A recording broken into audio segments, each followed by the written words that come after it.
Hey, it's Thursday, it's 3 p.m., it's raining because it's been raining perpetually since the beginning of time, but Nate and I are safe here in the basement, so why don't everybody help me to welcome a long-awaited guest here? Everybody help me?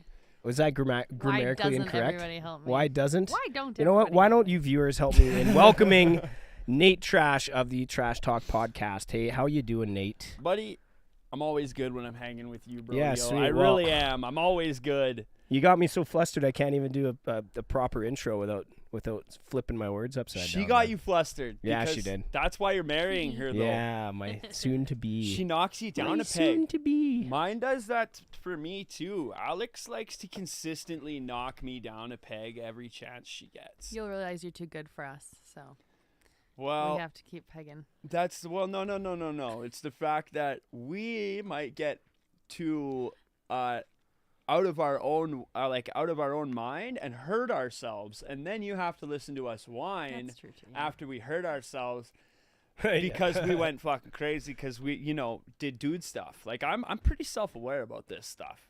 Yeah, no, that's true, man. 'Cause At it's least, hilarious. actually, the first step to recovery is admitting, or I guess being a little self-aware, right? That certainly is. The first step to recovering from stupid. Yeah, no doubt about it. It's just admitting you have a problem, right? But I am guilty of that as well, and I'm sure a lot of our viewers are also red-handed when it comes to self-realization. Hell yeah. Well, hey, you are the first of your kind in this podcast space, so you obviously play very heavily into band promotion, band management, right? So I'm sure everybody's curious as to what that really means, but also maybe how you got involved in all of that. Oh, yeah, by the way, Nate, this is Daniel. He's Daniel. our behind-the-scenes cameraman. He's going to take some other Good to shots, meet you, other buddy. vids. He's going to do all that in-between content that we need between Is it podcasts one of those and all that good hats in stuff, this right? bag? No, I wish, but we got, the bucket hats are pretty cool, eh? Yeah. He always shows up 10 minutes late, though. How you doing? No, it's okay. close the door? It's okay, because luckily this isn't a news broadcasting station. There's nothing really to interrupt except for, Nate's background, right, which is what we're getting into. So, All right. what got you first involved in band management, promotion, and all that kind of good stuff, man? Why don't you tell us? My first band was when I was 16 years old, and I cannot actually say the name of it on air because I actually was two bands that I can't say on air Oh, because of the swears? because of the name Oh, right. and also Swears. because of the content contained within. So, one of them, the initials were SARS, and that was a punk band I was in when I was 16, and we covered G.G. Allen and really just like shock. his stage presence No. as well you covered? No, because if we did that, we would have been kicked out of the That's what I Legion, and they thought. wouldn't let us play shows there anymore. That's what I thought. Yeah. But we covered the songs, and we acted like jackasses. And then my first half serious band, we'll call it WCWT. I'm sorry. We partied, we played shows, we did. I realized though when I started doing it with WCWT that the band life and being a part of that industry was what I wanted to do with my life. Now, as you can see, I'm dressed as I work. I'm a construction worker. I'm a commercial cladder, and I've been doing this. I've been a construction worker since I did it for fun in the summer with my dad. And it was roofing, it was exterior renovations, it was anything to really do with construction, except for interiors. We weren't allowed on the inside of the house. So, Can you blame them, really? I mean, most people don't want greasy roofers in their house, right? and honestly, where I grew up, if you know my family where I grew up, they're not the type of people that you want inside your house. So that's okay, and I understand that. That's fine. Now, small town life, construction, always. I dropped out of high school when I was in grade 10 to take care of my mom and do construction full time. And it turned into, I love the heavy metal. I love all of it. I was in band when I was in middle school. So that feel for music was always there. Yeah, same. Yeah. But then when it came time to okay, I'm grown up now. I've jammed. I've gotten loaded with my buddies, and I've jammed a couple of times with instruments. Yeah. And when you actually jam with instruments for that first time, that's a whole new world. Like, you can talk about playing shows, you can watch live music, you can go to shows, you can like even hang out with the bands, but until you jam in a band with instruments, with that full noise, with a real drum set, whew, that's a shock, man. That makes your skin vibrate for days the first time you do it. And for me, that was the whole pull of it for me, was that performance aspect, that feeling that you get, that first time feeling. And you know, I've had my troubles with substances here and there, but I don't anymore. And that's because of that feeling. Now, the band management, the promotion, that's me looking for ways to develop a profession without having to perform full time. Because not only do I not want to go on the road 250 days a year like a professional musician and a professional entertainer, I like sitting at home in my pajamas at my computer. I do. Yeah. I do. Yeah. I like sitting at home in my pajamas. Yeah. I got a vape. My daughter sits there on the couch. She watches TV. I'll take a break. We'll read a book. We'll go outside. We'll go to the park. I'll come back. I'll sit on my computer. I want to do that for the rest of my life. And then maybe like go out and do festivals in the summer. Maybe do a couple of big shows here and there. But I don't see myself traveling and performing day in and day out. I might have, if my band that I'm in now goes good, I might have a good 10 years of solid performing with maybe some tours in there. But and that's only if the luck comes along and the finances line up and all the money comes through, because in the end, like, I got bills to pay just like everybody else. And that's what I'm really looking at, is how I can pay those bills and how I can cover my expenses for the rest of my life, but at the same time providing for my family and doing what I love. Yeah, that's the goal of anybody. Exactly. For that matter, is doing what you love, something you're passionate about, and bringing in an amount of income that can actually support your lifestyle, you know, pursuing your goals or your dreams, right? And as you said, the way you described it, your skin vibrating, you know, being in a room with a band, you know, in a live scenario, I guess, with a real drum kit. It's addicting for sure. A lot right? of people might not know this, but this guy here, Mr. Brody, goes by Brody Blaze in our circles. Hey-yo. And is actually one of the most insane on-stage guitar players I've ever had the privilege of seeing. Thanks, buddy. He's absolutely insane. He's very modest about it, but you get a couple of light beers in this guy. Get a couple light beers and ginger ales in this guy, and he's been known to throw an inflatable boat on top of the crowd and jump inside of it. So, well, yeah, man, I appreciate you saying that. It's something I intend to get back into as soon as I possibly can, no doubt about it. But philosophy behind all that kind of stuff, like I said, any show, it's 50% visual, right? 50% audible. And a lot of bands, you see, they're standing there, just riffing, their head banging, but like, where's the fireworks, man? There's where no the flips? Exactly. You got to do something. You got to do exactly. something. Yeah.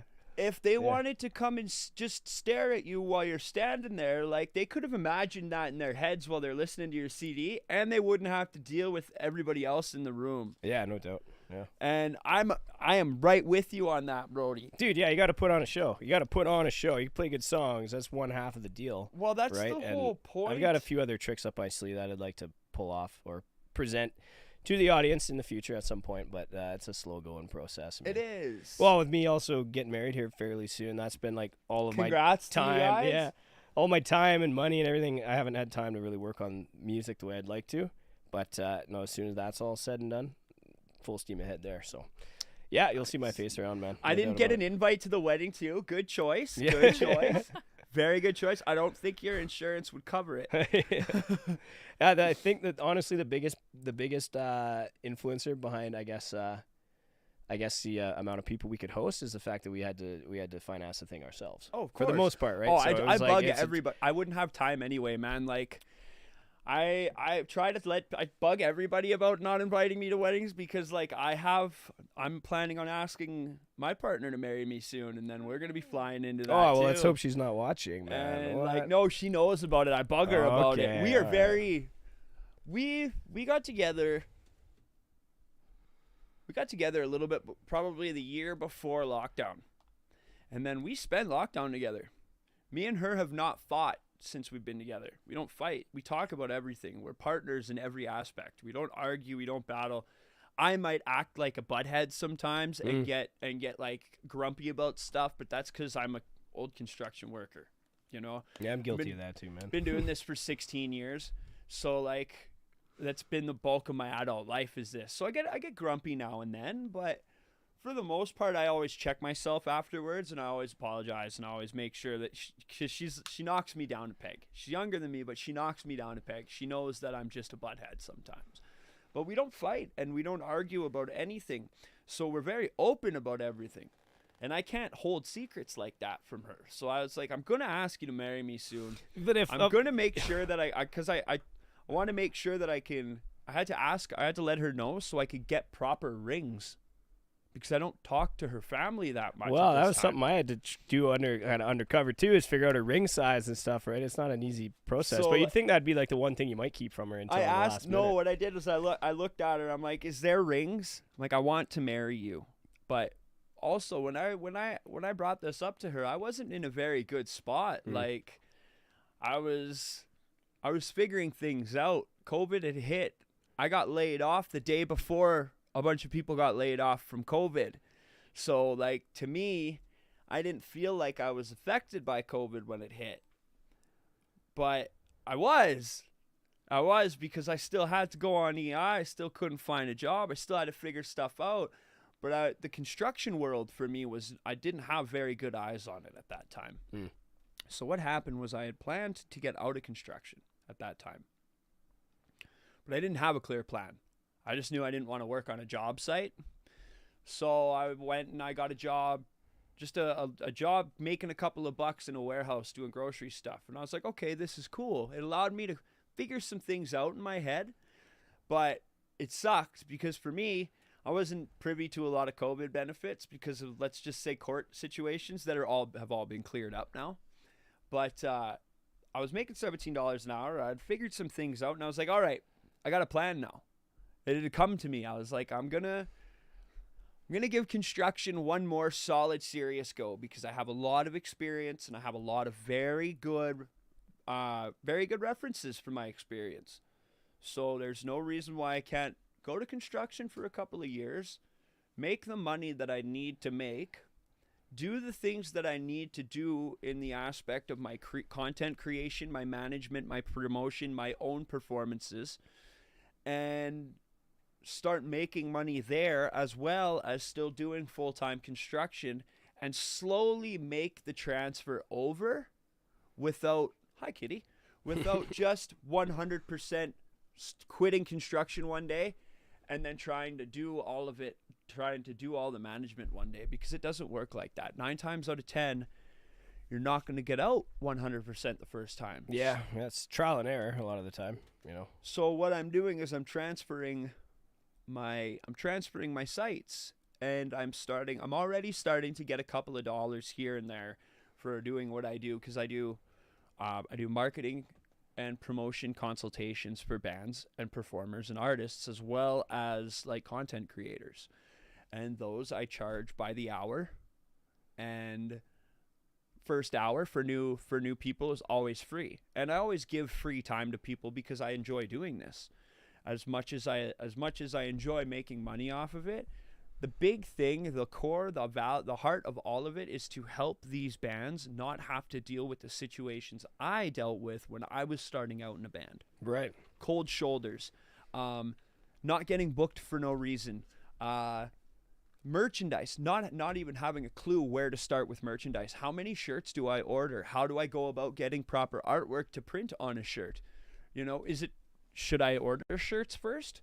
How much are hoodies? You know, things like that really stop people from wanting to move forward with doing something, because they feel like it's this huge mountain that they have to climb, and Right. they don't even got boots on to get to the mountain. It takes the focus away from creation as well, just music writing and I guess Takes I the guess fun say out of it. artwork and everything else. Yeah, there's a lot of logistics that go behind managing a band on your own, not to mention the things that you said yourself, but yeah, I mean, finding or booking gigs, getting merchandise together, content creation for online platforms. And then things you like have that. to It's a try headache. and be enthusiastic. Yeah.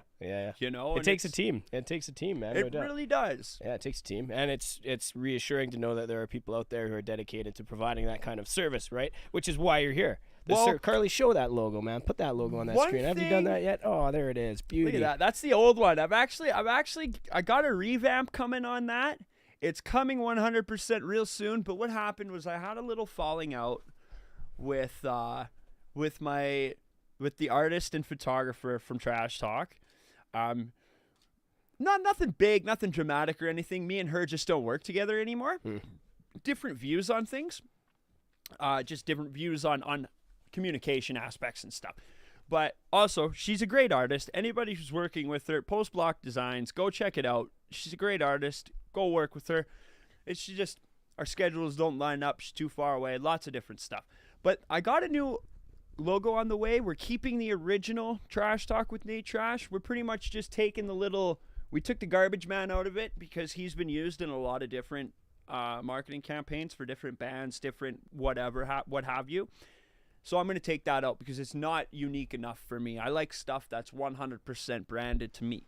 Yeah, of course. So I guess at the time this was branded It was, yeah. specifically. I mean, but And I had merchandise with that guy. It had the Trash Talk logo on the front right. chest. Yeah, I saw the merch then you were putting together. The garbage guy was on the back. But now we're switching stuff up. I got some new merch coming too. But See, I ripped this off of your Facebook page, right? So I guess this is still, the yeah, only it's still good, current. though. Yeah, it's still current. All right, good. Yeah, because Yeah. I mean, I was pulling up a logo that's like 10 years old or something. No, like I'm that. on top. I'm on top of all my social media when it comes to that kind of stuff. Like Yeah. almost, I check all my social media on a daily basis, whether I Yeah, upload good. or not. But that's one of the things. Sorry, kitty. Yeah, this cat's like a That's lot of okay. love, man. A lot of love today from the kitty. One of the things that bands, artists, content creators, anyone, what they don't realize is how easy, because social media is an amazing tool. It is an amazing tool for people like me who don't have thousands of dollars to spend on marketing budgets. And I know for a fact that you can, like your boss, No Pain has an amazing promotion and marketing visibility, Right. The online Yeah. presence is great. Your guys' merchandise is awesome.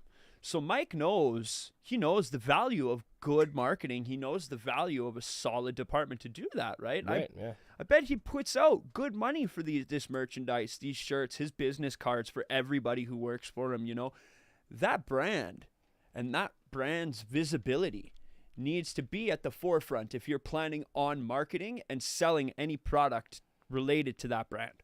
It has to be. And that brand needs to be constantly visible across all the platforms where your name is mentioned. And it can't be switched up. It can't be fancy new every time you put it on a new platform unless it's going to be new across every platform at the same time. Yeah, that's where I guess things changed over time because you look back at like old posters, like Pink Floyd's a great example, right? There was no one solid logo, right? Whereas the illustration of the band name itself would change from poster to poster and sometimes from album to album and things like that, right? So it's hard to do nowadays when you have this totally irreplaceable platform like online social media. It's hard to do nowadays because there's 60,000 minutes of music uploaded every fucking hour. Sorry, I didn't mean to watch my language there. I apologize. All good. Ratings. That's not the mystery word for those of you That wondering. is not the mystery word. When doing promotions these days and promoting yourself, promoting your art, promoting your band, promoting your product, anything that you do, you need to realize that even 10 years ago, there's another million people doing that now. Back in the 70s, back in the 80s, even back in the 90s, it was pretty much pre-internet Yeah, age. that's what I was thinking. Yeah. As soon as the internet hit, everybody started, and then what happened when the internet hit? Scams. Everybody figured out a scam. a scam, a scam. A couple of those scams turned into legitimate businesses. Right. You know, look at Spotify. Yeah. What about LimeWire? What happened to LimeWire? Huh? LimeWire got turned into BitTorrent, right? Oh yeah, BitTorrent. People started to download. I used Vooz. I was using Vooz back in the day. Yeah, right? see, So, people. yeah. I was using LimeWire too, man, Yeah. but then I stopped because I was too broke for internet, right? Once I turned 16 and dropped out of school, I was working full time. I was like, I'm drinking. I'm not paying for internet. I'm paying for liquor to go party with my buddies. You know what I mean? Like, my mom, I'd say she had to cover our bills for our regular stuff. So internet was a bit of a luxury for us until I Right. was paying for it for myself. And, you know, I actually credit that. I actually could realize the value in that because I see a lot of other people my age, and I see where they had internet and they had their cell phones and they had access to that from a very young age. And I don't want to say that I have a better outlook on certain things than them, but I see a lot of. So I'm trying to word this without crapping all over my So I friends. feel like they take know? it for granted having access to that, right? At such a young They age, do. not That's understanding right. the importance That's right. of it. Not Yeah. being able to use it as a tool as much as they use it as a distraction or Right. as a getaway. Amusing themselves to death. Right? Yeah, right. Whereas it's an amazingly powerful tool for free if you know how to use it properly. Like here's an example, okay? When you promote yourself on Facebook and you make a post, you make your general status with a picture or a video, okay? That gets to your circle of friends, and if it's interacted with enough, that'll get from your circle of friends to their circle of friends. And then if that interaction keeps going on, it might maybe get out to their circle of friends. But unless you're set to public posts, you're not getting past your circle of friends. Right. Period. Now, if you post to a page and you share your page posts aren't getting any reach from your post. Now, your page posts, if you're sharing just a regular post and just a regular text post with no picture, no video, it's going to go flat. It's going to go flat unless you have 1,000 people watching your page at all times. It's going to fall flat.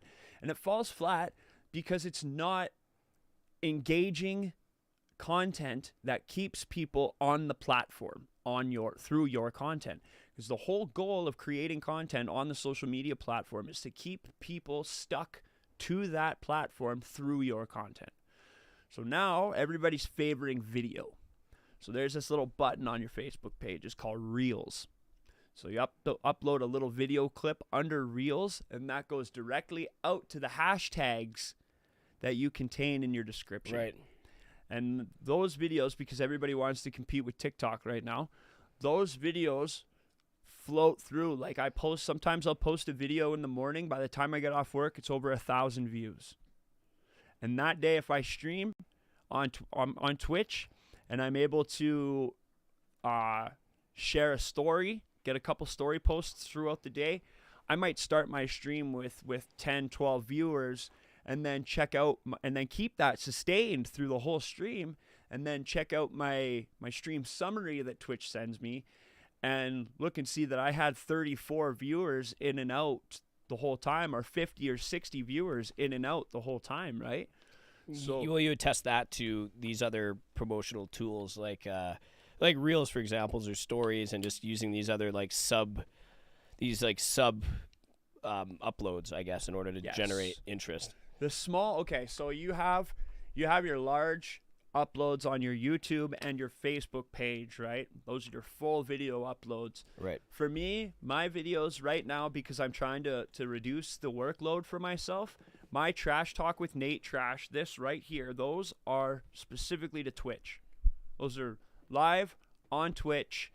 That's it. I haven't pulled any clips from them.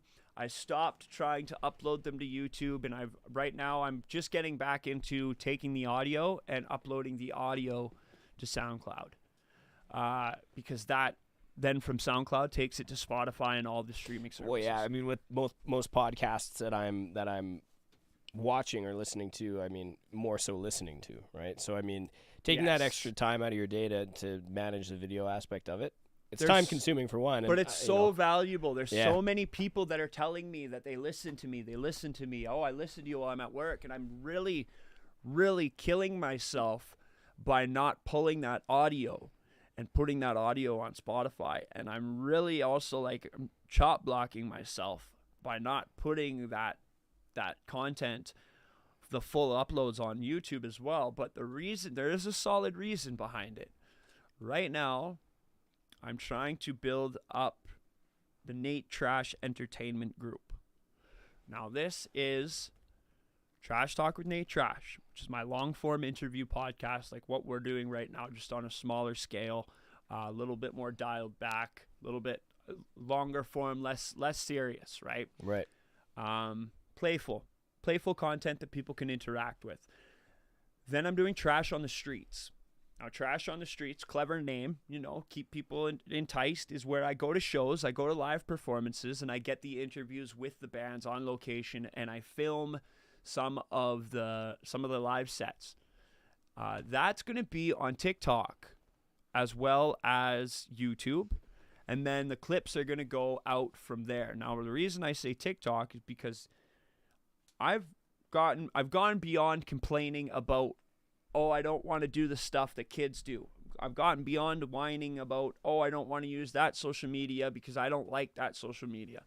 Well, it's about utilizing the popularity of that platform, right? I I could care less about how people feel about their own personal convictions on social media sites. Right. I need to advertise my product.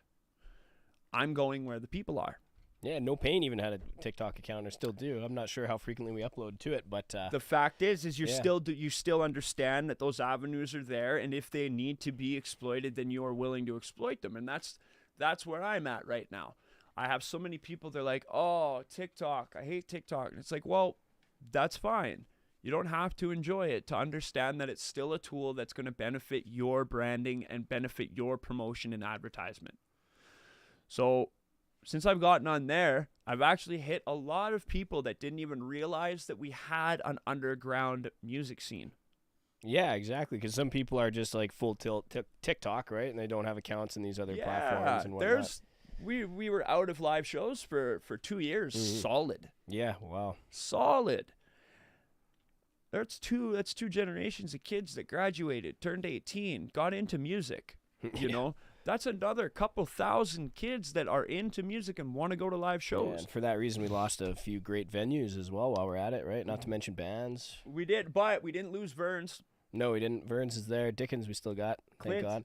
Clint, this is hilarious because I get this a lot because I also do live shows too. I'm going to be doing monthly music showcases starting in September, hopefully, which will be mixed bill plus live podcast.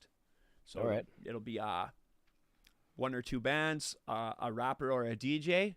So it'll be instruments and then something aside from instruments to mix it up, but still good performance. Want to keep that really good event feel. Right. I'm not just going to a show. Oh, we'll just go, what shows are going on tonight? Let's pick. No, and I want to make it an event. Like, okay, let's go to the Trash Talk showcase because that's going to be an event. That's not just going to be we go watch the bands and we leave. That's going to be something exciting, something new. So let's go check that out. So I'm moving into that. But let me get back into this. Trash on the Streets is going to be more for the social media, less as like serious edited professional uploads. It's going to be more for the content and for the consistency and for the right. I've seen a lot of those episodes, and it is more approachable. It's more for the everyman, right? short It's stuff. like, yeah, exactly. It's more digestible, right? For somebody, well, not any more so than the long format, but what I mean is, considering people are just scrolling all day, passing reels and shorts, it's like boom. Now you got. Yeah. It's more. It would require less of an attention span to expose yourself to trash talk. But it's still good content. It's still valuable content. It's not just like there's people on Facebook that they just do stupid, ridiculous stuff. Like one guy fakes pulling tapeworms out of people. yeah. They're just fake videos. and he makes it look like it's real because you know, they analyze they check the analytics and see what videos that people are watching, and then they make a fake video of that, but they make it look real, so that way people will be like, oh, this is fake, and then they'll get in little arguments in the comments, and that brings more interaction, which adds more reach. But it's a very toxic way to do things, very much slime ball, greasy style stuff, you know. Like people throwing rainbows on products so they can sell it for extra money during Pride Month. You know what I mean? I see. Like greasy greaseball stuff. I get it. But that's going to be the more smaller, digestible content to bring people to the whole aspect of the brand. Then there's another secret one in there that has nothing related to trash at all. PMC, marketing and management. Now, PMC stands for Positive Mindset Creations. And that is everything I do is a creation from a positive mindset. Right. So this is the marketing and management for artists. This is marketing and management for content creators. This is the serious business where I'm not even going to be going by Nate Trash when I do these business deals. I'm going to be making the LinkedIn profile, and this is where I see the possibility of me being able to get out of construction and do this full time. It's going to take a lot of work, and I've already been doing it, where I go to shows and a lot of people are like, hey man, here's the after party, I'll see you there. It's like, no, you won't. I have to go home and work.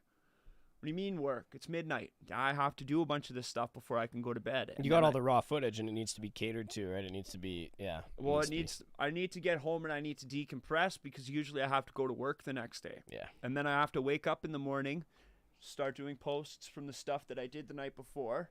That's three different accounts, social media accounts, and I don't just do shares. Like, you got to have hashtags on there. You got to have hashtags that pertain to the content that you're sharing as well. You know, and this is where I started to realize that social media management and marketing is a very lucrative market right now. And because of COVID put a lot of people's businesses online. And a lot of people are starting to realize that was very beneficial for them, but they explode overnight and they don't know how to deal with it. A band I'm managing right now from BC released their first EP. Shout out to Olika. First EP is called Driftwood, available on all streaming platforms. They dropped their EP and woke up to 20,000 monthly listeners, and they didn't have a clue what to do with that. So I have a little bit of an idea what to do with that. So I've been working with them for the last month, trying to help them figure some stuff out, doing a little bit more solid interactions on their Instagram page so that they can focus on getting the next batch of music out. Because what's going to happen now is they want to keep on this momentum, and that means getting your release cycle down to 6 weeks, 4 to 6 weeks. So, well, you're talking with a single release. Yes. Then. Right. Single, or even a piece of content related to stuff you've already released, a video, a live session, you know, anything. Right, yeah. Well, that sounds like a pretty large gap though for 4 to 6 weeks. Because I mean, if you release the EP, I mean, you'd want to try to release content at a steady rate leading up to the next release, even if it's a single. So you release the EP, and then because with that EP, there should have been maybe a single or two released before that. But most bands now, they do their EP and they release, that's their first release. So what that is now that EP is rolling, what you can do is you can find the 2 songs that are the most popular. Then you can make videos to go with those songs. Right.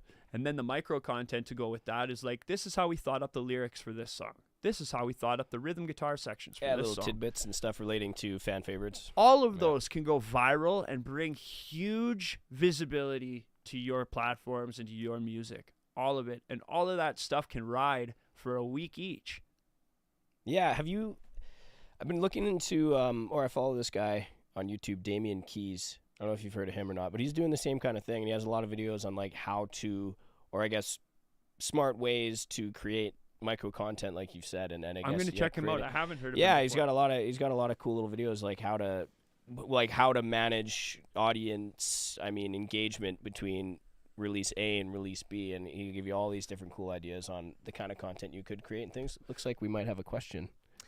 Yes, we have a winner, Matt McQueen. Matt McQueen. Oh yeah, brother. Woo. Congrats, Matt McQueen. Matt McQueen, he got promotion. Oh, nailed her. Yeah, nailed her. Nailed her. That's what we're looking for. Right on, Matt Matt McQueen. McQueen. Hey, Lightning Matt. McQueen coming in quick. Hey Matt, go check out Trash Talk with Nate Trash. Yeah, hey, man, check it out. All social media platforms. It's very just if you Google Nate Trash, I'm the only thing that comes up. Yeah, that's right. Amen. So and that's another thing that I'm learning about too is search engine optimization. we have an SEO for the No Pain podcast. Yeah, see, as well. this is the part where it gets like daunting for a lot of people is the technical stuff. The stuff that you got to break down and trial and error stuff, and the stuff that you're going to see a lot of zeros on, and you're going to see a lot of no interactions, and you're going to see nothing on, but you still have to do it in order to get it out there. Because what happens is these things build and they build and they build. Every piece of content that you release is another way for somebody to reach your base brand through any sort of internet interaction. So this is why I kept the Nate Trash and Trash Talk and have trash on the streets and all of like my physical image when I'm doing my shows, my performance aspect when I'm out doing promotions and stuff, because I'm not straight-faced talking like this one-on-one when I'm out at shows. Oh, I understand. Yeah, You know me when I'm out at yeah, shows. well, I've been on your podcast as well. So Yeah. it's a less business-oriented. Well, there's a character there. You Nate know, Trash yeah, is yeah. a character. Oh yeah, for sure. Right? Yeah, And I'm no, I get it. starting to finally define that line between Nate Trash, the character, and Nathan Anthony, the professional, the marketing agent, the promoter, the content creator, the professional in the industry, you know? So Nathan Anthony, the face of PMC, is not Nate Trash, the face of Trash Talk and Trash on the Streets, even though they are the same person. Yeah. And that's something that I'm working on. And it takes a long time. You know, you can't just snap your fingers and have a reliable catalog of content for people to see and be able to trust that them working with you is going to build up their brand or what they want to have in their career. Well, that's a whole other workload, right? Because, I mean, outside of the content creation for yourself, and not to mention managing and promoting other artists. I mean, yeah, it sounds like you got a lot on your plate, man. And it's going to take it takes a certain kind of guy to be able to pull off managing all that at once. Well, it's all by choice. And I have zero complaints because it's all by choice. Like, I love what I do. I'm doing this because I choose to, because I want to. And I'm doing this because I don't want to be another guy. You're a guy in construction too, man. I don't want to be 60 years old, sore, doing this. Yeah, of course. Wondering where the time went. Yeah. Because that's not my choice, you know? And I know guys, I've worked with guys who are like, yeah, I'm staring down the barrel of retirement and I've already got my cabin packed up. Me and the wife are moving. We're gone. We're selling the house. We're going out to the cabin. We're out there for the rest of our lives. And they're excited. That's not the life for me.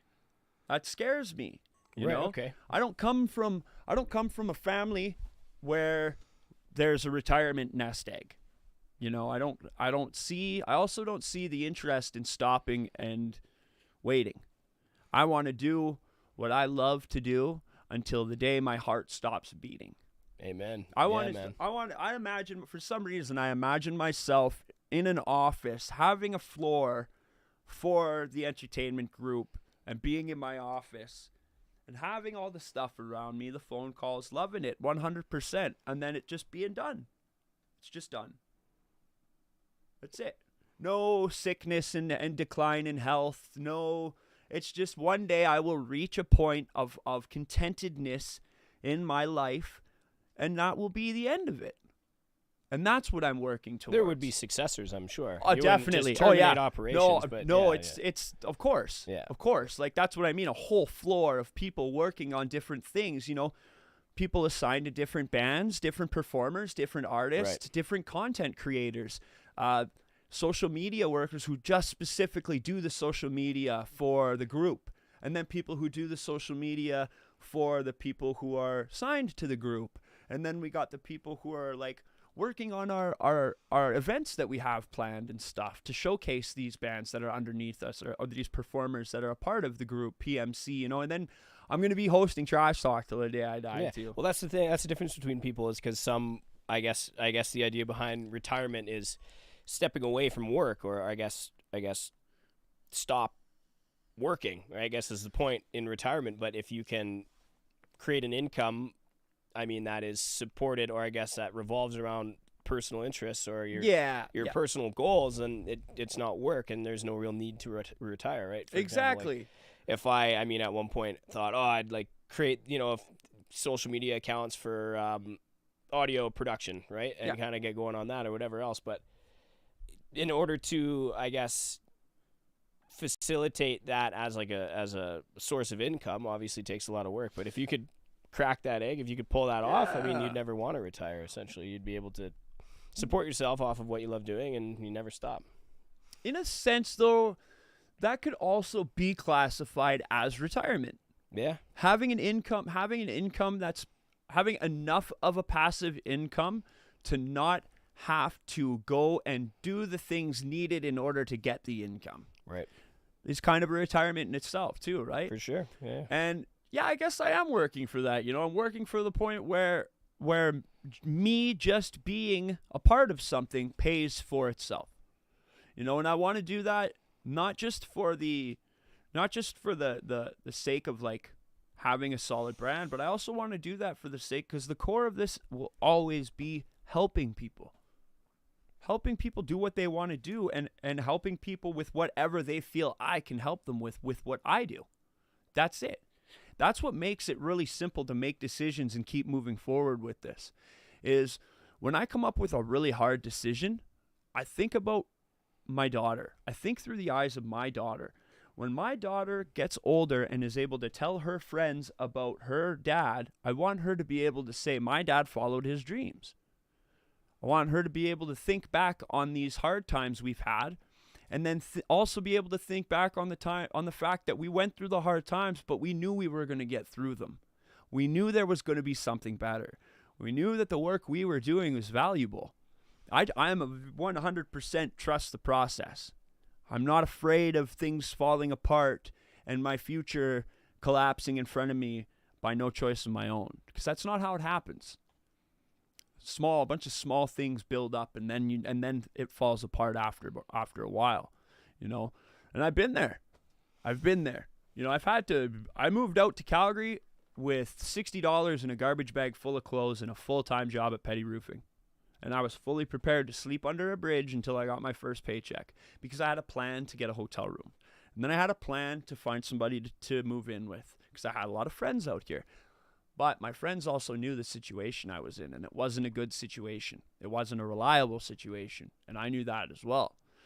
So I built myself up, and now I'm right here. So I trust the process. And I know it's going to get to that point. And I know it because I keep that core value at the heart of it the whole time. And I don't overinflate it. I don't try and explode it to make it more important than it is. It's helping people. It's just helping people in specific aspects, And it's even, there's been my old artist, I used to send her money whenever she needed money and just tell her, don't send it back. Just I'll need a piece of content soon. I'll need a poster for a show, or I'll need a photo shoot or something. When I need that, I'll message you for it, and you can send that to me. Because I know that this is all going to come together. It's all coming together every day. Like, even me sitting here is a part of that too. Yeah. This time last year, I didn't think I was going to be doing anything other than my own content, and then maybe jumping on a show here or there for my friends. But now I have people asking me to help them and asking me to work with me just simply because they enjoy what I do and they enjoy my personality. And for 2 years, I didn't make any money off of this other than when I would get merch and then sell the merch. Now, I have people coming to me, asking me to help them and asking me what I charge. So making money off of it has already naturally happened just based on loving what I do and putting good effort and work into it. Yeah, not forcing it, right? And you gotta obviously put the right amount of time into actually facilitating the growth of it, but as you said, not forcing things or allowing things to kind of just explode out of proportion too quickly. Certainly, sounds like you've got the right formula, considering people now reaching out to you in hopes to obviously hire you for your services. So, Well, I think the big part of it is I didn't spend time trying to convince people that I had value. I spent time showing people that I knew this was valuable and I wanted to do it regardless of whether they thought it was valuable or not. And then they started to see the value of it over time because of the things that I've created and what they have been able to accomplish, and the people I've helped and what they've been able to accomplish. And the fact that I haven't changed since I started doing this. I haven't changed since I really started taking these things seriously. You know, I like to think I've been very consistent in my values, very consistent in what I'm able to offer, very consistent in how I interact with people, very consistent in the fact that I don't play favor towards any specific aspect. Well, obviously I'm more into metal and aggressive music than anything else, but I'm not playing favor to the bigger bands versus the smaller bands. If anything, I try and stay away from the bigger bands because I don't want to be that guy who tries to latch on to the current events content in order to get the shock views. I get it. Yeah. I'm very sticky for the fact of the helping people, and the most value that I get is from finding the small bands that are just starting out and letting them get seen and giving them the platform that they wouldn't normally get. Yeah, well, that's going to be me in the very near future. So. You know, I always got you, Brody. It's been a very I guess what's the phrase I'm looking for? It's been very see, I don't even know what the hell I'm trying to say here. What I mean is, it's been very valuable me talking to you about this, considering I'm in the shoes of some of your clients. Yeah. I mean, not fully yet. I have one shoe on, we'll say, but yeah. Considering I can take a lot of what we've talked about and apply that now, but in hopes to kind of help to propel myself into that stage where I'm able to actually reach out for those kind of services in the future. Of course. So. Hell yeah, buddy. I'm always here for you too. And another thing, anybody watching this, my services are relative to the platforms, not to the content. The things that I do work on the platforms. Like the content, obviously the content has to be engaging, but that's with everyone who creates content. If you're not creating engaging content, if you're not using the tools that the platform provides in order to make the platform work for you, then there's no hope. You know, if you're not using 30 hashtags per post, or at least 15 to 20 valuable hashtags optimized specifically for your content, you're not going to get reach. If you're not using those same hashtags on a regular basis, your ranking isn't going to go up inside those hashtags, making your reach inside those hashtags get to the people who follow the content created within those hashtags. So like I said, if anybody watching this wants any help, find me, message me on all my social medias. I run my social media, obviously. I also run social media for a couple other things too. But I need to pay more attention to that. But also, being a one-guy operation, I don't put a lot of stress into that. You know, I'm not trying to pick people up to share the workload, because I'm very particular about how my interactions on a professional level are with people. I'm not bored. I'm not ever bored when I talk to people on a business level. I'm always excited about what I do because this is what I love. I love doing this. And the core is always helping people. And that value is always pure and real. And everybody can relate to that value. So for me, it's 100% in my value, my quality and my value and my take back lies in the relationships I develop with the people I work with. So if I'm not excited about what you have to offer or about working with you, then I'm not even going to try to develop a working relationship with you to begin with. But my talent comes in being able to connect with the individual who wants me to market their brand, and being able to say, yes, I will help you get that feeling that I get from doing what I love. Because that's it, man. That's it. In the end, this paper, this money, these things, they stay here. We get to take our tattoos and maybe a nice outfit when we die. Maybe a nice outfit. Maybe a nice pair of shoes. You know what I mean? But these feelings, these emotions, these relationships, these creations that come from our minds into the world, that's what real is, man. And that's what these small businesses are doing. Whether it's somebody who likes to print labels onto coffee cups, you know, they're still trying to put their thoughts and their feelings out into the world in a physical, tangible way. Right. And that's what I'm trying to do. Is if anybody needs help with any promotion or marketing and they think that I could help them out, send me a message. Message any of my platforms or any of my social medias. I will answer you in very, very promptly, because I'm always, all of my work is done through social media on my phone. Might look like I'm on my phone a lot, just like scrolling away, but I'm checking emails. I got 5 different email accounts on my phone. I also do marketing and customer service for Cursed Earth Apparel and Print and South Prairie T-Shirt Company. So there's a very full plate for Mr. Nate. Yeah, man. Well, you can hear it in your voice, just the excitement behind what you're doing and just the determination behind reaching these goals. I mean, you're a very inspiring person, no doubt about it. It radiates from you, right? Talking about what you love to do.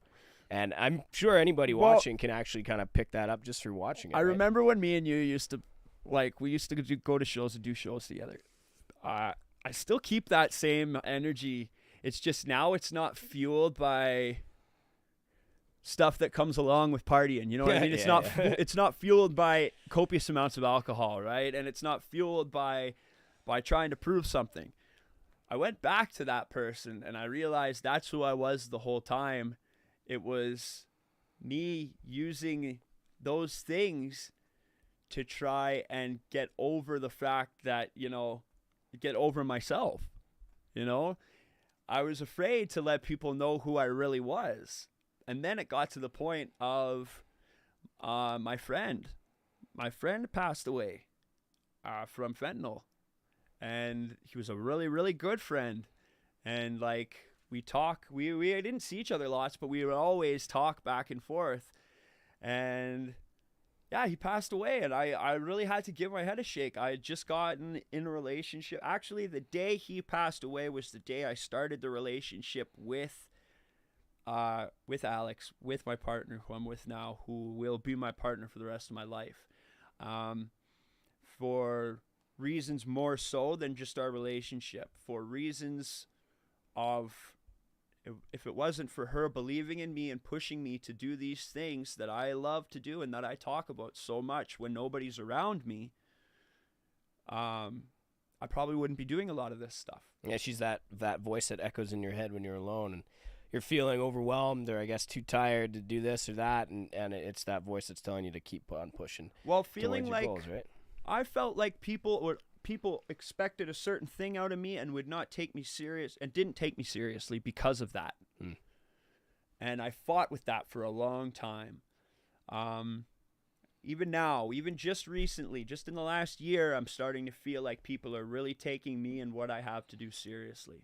Well, yeah, there's been a big step going from being on stage, Not that that's a problem. Not that that's a deciding factor, and not that I blame anybody. I know I'm very aware of who I was and who I've become in the last couple of years. Right. And I don't hold it against anybody if they judge me. I really don't. It's not my place. I don't want to waste the energy on that.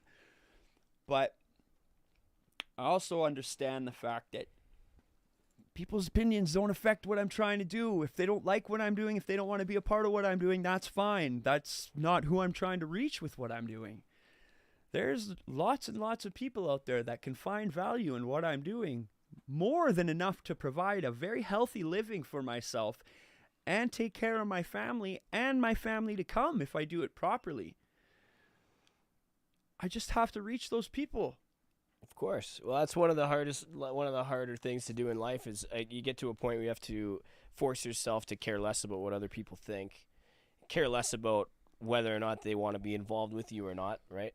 Everybody has those days. Everyone has those kind of interactions with people that help them to realize more and more just how much of an influence certain people have over you, right? cutting those ties or breaking free from that. I'm not sure That what self-conscious. Sure, yeah, That mindset. It's that mindset of my value. The mindset of my value. The key to my value lies in the opinions of my peers, and that's not true. Yeah, it's not exactly. true at all. It's really easy to get caught up in that. Your friends and your family are not supposed to be your biggest fans and your best customers. When I see people, and I do it too. I spam Facebook with my stuff, but I know exactly who it's going to when I post on my personal Facebook, and that's why I put it there. When I see people with these long copy-pasted advertisements and all they've changed in it is the name of the brand or their own name in it or the name of their company, it's like it hurts to me because I know those people are getting resentful when the people around them are not buying their new products every time they come out with a new product. Right. And I know bands that do this too, because they get upset and they think nobody likes their music, nobody comes to their shows, and they wonder, what am I doing wrong? And they don't look at the fact that they're not doing anything wrong. They're just not doing the right thing in the right direction. Makes sense, yeah. You're doing all the right stuff. You're working hard on your music. You're practicing your music enough to go out and perform live, and that's hard stuff. It's really hard stuff. It's not easy to get a group of people in the same room at the same time to do the same thing on a regular basis, because that's what jobs are. And nobody likes going to work. I like going to work because I have a plan. I have a plan and I have a goal, and being able to work is a huge determining factor in getting to that goal. So of course. Yeah. I like being able to go to work. The work is just work. I've been doing it for so long. Like, this is what I grew up doing. I've been on job sites since I was 6 years old because my family didn't pay for daycare. I just go to work with my dad. I pick up shingles, bring my dad 3 or 4 shingles halfway up the ladder, and then he'd come down the other halfway, grab the 3 shingles and take them back up to make me feel like I was working. Right. Yeah. And now I'll show you a picture of the job I'm on after we're done. I'm installing 1-foot cap flashing on vestibules. I'm installing 1-foot squares on a circle. The face has to stay 1 foot, the back has to be skewed, and they have to lock in with each other, S-lock, be sealed. And I'm doing this all at the same time as answering emails, sending out emails, running promotions, looking for bands, talking to my band, lining up jams, figuring out what my promotions are for Trash Talk, what shows I'm going to do for Trash on the Streets. This is all automatic for me. I can relate to that exactly as well, because for example, if I have say 6 or 7 different mixes of a new track, right, listening to that, taking notes, right, obviously at the same time exposing myself to the kind of information that I can utilize when it comes to pursuing my goals musically, right, production-wise. As you said before, you don't mind going to work because that is what's facilitating you reaching your goals. It's funny because I had the same kind of conversation with my boss earlier today. I mean, when it came to work, I said, no, this is a do or die. This is my golden ticket to reaching my goals and to creating the lifestyle that I want, right? And not everybody has that same mindset. Some people don't have goals outside of work that I guess are large. And we have a... What's Sorry, up? I don't like interrupting. It's That's okay. okay. It's cool. We have lots of questions piling up. It's okay. I was just saying, I get it. I like Carly more than I like Brody sometimes, so I'm okay with the interrupt. I'm not saying today, Brody, so don't feel threatened. But me and Carly, I've been a bit of a dummy man. I found the shirt from Loud as Hell last year too, Good. so that will be coming out to Loud as Hell again. I'll be This reordering it. We can be matching. Oh yes. Okay. You're not allowed to match with us. It's just us, Brody. I'll just paint my nails black and go Yeah. black lipstick. Okay, again. let's get to the viewer here. Okay, so I think we have 4 questions. All right. So I can't hear myself. I don't know if you guys can hear me. Yes, I we can, yeah. Okay, you're good. Hey Nate, what's the best live show you've seen? That's a tough, man. That's a doozy. Okay, so I got 2 answers for this. I'll give you the best live show I've seen and the best live show I've been a part of. Actually, let's go with 3 because I'm an underground guy. So I got the best underground show that I've seen was a band called Beyond Consciousness at a local club called Vern's here. Now, the quality of the music, the underground band, just like anyone, it was the show, okay? Their vocalist, I can't remember her name, it was Melissa, I think. she used to dress like a cave woman. She used to like wear like a fur top, fur bottom, and really animalistic. And they had like this jazz infused metal. And halfway through the set, the bassist went out into the crowd, got into the mosh pit, took his bass off, handed it to his buddy. His buddy finished the rest of the set while he was in the pit. To this day, that was mind-blowing. I was like, that's what developing a fan base and a community is all about. That can only happen at an underground show. Well, he must have known. Well, yeah, it was like they were the buddies riffs or something. Yeah. I was saying he must have been on the inside. They but were regardless, buddies. when it comes to the entertainment aspect, that's where it's at. 50% visual comes in. And that wasn't planned. I asked them. him. I was like, "Did you guys plan this? Is this like WWE kayfabe?" And they're like, "No, we did not plan that at all." Yeah. I saw Anton in the crowd, and I grabbed the bass, and he gave it to me, and I just went with it because that's just the way it goes. Yeah, Now, right on. the best big show that I've ever seen was, I have to say, the one that I played recently. My band was recently given the opportunity to open for Cradle of Filth at the Palace Theater. Yeah, hell yeah. It was massive. We had 3 weeks to sell tickets. We sold our pre-sales out 4.5 times. We sold close to 100 tickets, and we were only given 20 to sell originally. Yeah, right on, man. I have pictures of it. We had like 300, 400 people watching us when we played. It was insane. But it wasn't our performance that stole it. It was this band called Frail. Now, they are like melodic doom. Very, very heavy. But the singer has an almost angelic, light, airy voice. Kind of like Lana Del Rey in a doom band. Yeah. And she makes her custom headpieces and stuff. She makes them herself. And they're still under 10,000 fans on all their platforms. They are just starting to pop off. They are insane and great people to talk to. Yeah, I watched some footage from that. They seemed fairly entertaining, man. They were so nice they too. Great. They did not. They talked to us. We talked to them. We were outside smoking together after the show. There was no divide between us and them. Obviously, there was between us and Cradle of Filth, but when you've been on the road for 30 years, you're not really wanting to hang out with the hired help. And that's what we were. We were the hired help for the night. And that doesn't offend me.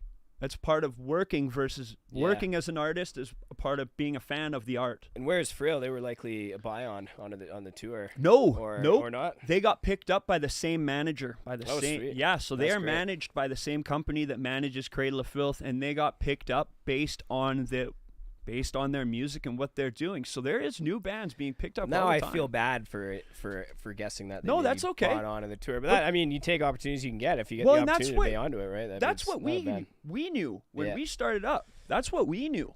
We knew. If you want to get on a tour, you're gonna have to have $3,000 to $5,000 just to get on it, and then being on there is what gets you your money back. If you do it properly, you can make that $3,000 to $5,000 back in 3 or 4 shows if you have enough merch. It's and you do your promotion properly. But Frail got it because they film their own music videos. They do their own social media, and they do all their own promotions. So that money goes into their stage show, into their touring, and into their gear. Right. So they're sponsored by Orange. They run full Orange cabs. Buddy's pedal board has like 35 pedals on it. I swear he has a hole in the bottom of his shoe so he could stick his toe out to get between the switches. Oh, yeah, that makes senst. That's a good idea, actually. He's like angling his foot so he could hit a button here and a switch there. But yeah, so that was the best big show that I've seen and also been a part of. Hey, right on. That's a good answer. Woo. Sorry about the long-winded answer. No, that's a good one. No, it was a really personal My experience. energy drink is kicking in. Yeah, that's a really personal experience that you'd had doing that, right? So, I can relate to it. That's great. Brody's mom asks, what instrument do you play, Nate? Hey, Mom. So I play the heartstrings. I play the heartstrings, and I play the heartstrings with my eyes. No. So I actually originally started out as a drummer. Trumpet player in grade 5 actually, but I like to play the drums, and I learned how to play a rock beat. I was playing a rock beat, but to this day, my preferred instrument is the guitar. I got a couple of guitars. I like strumming it out every now and again. I also like to come up with a couple of ideas for Horrify every now and again, whether they get used or not. Still like to jam out and come up with them. But in performing, I'm a vocalist. I'm a front man. Not as much a vocalist as I am a frontman entertainer, because what I do with my voice is no more unique than anybody else out there. Like, it's not even very special. Like, it's very mediocre in terms of being a vocalist. Don't say that. No, I don't mean mediocre as in disparaging myself. I mean, it's very like straight down the middle with my style. You know, I'm not trying to do anything super fancy. I'm just trying to be right to the point with my vocal style. Right. And, you know, I know I'm good at what I do, but I'm a front man. I like to interact. I like to get people excited. Like, if I got videos of all of the shows we've played so far, and those crowds are always going insane. And that's the whole point, is to get people engaged and excited, because if that's the point of doing a show, is to give them an experience of that night. If they wanted to listen to our music, by the way, is available on all streaming services, and you can listen to it at home. But if we're going to do a show, we're going to make that entirely different from what you see on our social media, entirely different from what you hear on that EP, entirely different from what every other band is doing on that bill as well. Yeah, exactly. That's like the same prime motivator for myself. I research into that. I know all the bands we play with, and if I don't, I make it my job to find out. Brody's pulling out the inflatable boat, so let's do something a little bit cooler than that, right? Brody, that's the kind of mindset. That's the kind of mindset that's necessary. Like, right? Anticipate what the other bands might do, and I can't say that I had actually like looked that far ahead, but I was pretty sure nobody was going to pull out an inflatable boat, right? So that was a stroke of luck, but I know what you're saying, right? Be sure to deliver something that the other acts are not delivering, right? And engage the crowd in a way that no other act will. Yeah. That's really the key to standing apart from other performers. It is. So Brody's mom, I'm a vocalist, but when it comes to instruments, I prefer the guitar. Guitars are great. Thanks for tuning in, Mom. Thanks for watching. She'll be out here in a couple weeks. My mom does not watch my show. Well, it's not because she doesn't want to. It's because she cannot figure it out. She's into blues, man. My mom likes to this day, Reba McEntire with my mom. Still. Reba. I love Reba McEntire. Yeah, right on. Love George Strait, Alan Jackson, Chattahoochee, man. Yeah. Alan Dixie Jackson. Chicks. Chicks. Oh, sorry, they're the just chicks. the chicks the now. Chicks now, man. I like them too. That was there's Sheryl Crow. I intend on covering a Dixie Chicks song. Hell yeah! Actually. Could really there's one, I'm not going to say which, but you can really transpose. If you're going to do that, we'll figure out a good promotion to go along with that, so that can maybe pop you off, buddy. Covers are a good way. It's like the only Dixie Chicks song that is like full on banjo violin shredding. So like covers, covers are a strange thing. Because, let's get to the other questions before we get off topic here. Oh, yeah, no doubt about that. The only other one was, Brody, are you playing guitar at your wedding? Well, am I playing guitar at the wedding? You know, that I talked to Carly about that earlier. I thought about like even doing a karaoke set. I don't know if you can call it a guitar as much as Michelangelo Badio special. Oh, man, I wish. I am by no means a virtuoso, man, but I don't know, busting out the acoustic and serenading Carly in front of everybody. She'd probably want to leave the building, to be honest. She's very, what'd be the right word? I don't know. She'd be very embarrassed, but not in a bad way. Just like everyone's staring at her. It's about her. It'd kind of freak her out. But I can't really pull too many surprises at the wedding like that for Carly's sake.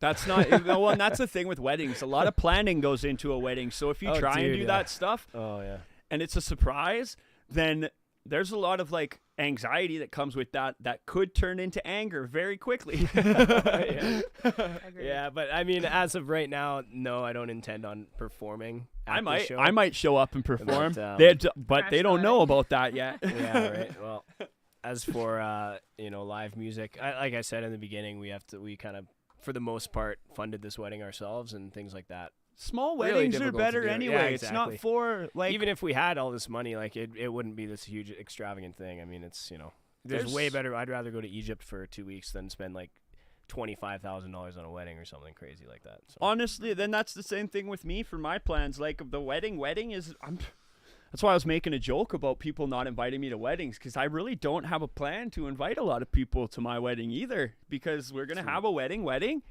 And then we're going to have a Nate Trash, fucking Alex Trash, big blowout fucking party with bands and everything where people will fucking pay to be there. Not fucking paying for everybody to party. It's expensive, Whatever. man. Yeah, don't expect an open bar at our wedding. You for should one, all be because paying for us to party. This wedding is accessed by donation only. Yeah, I wish that's should've how it done worked, that. man. But we'll say food itself, just catering. the $5 wedding, a like- head.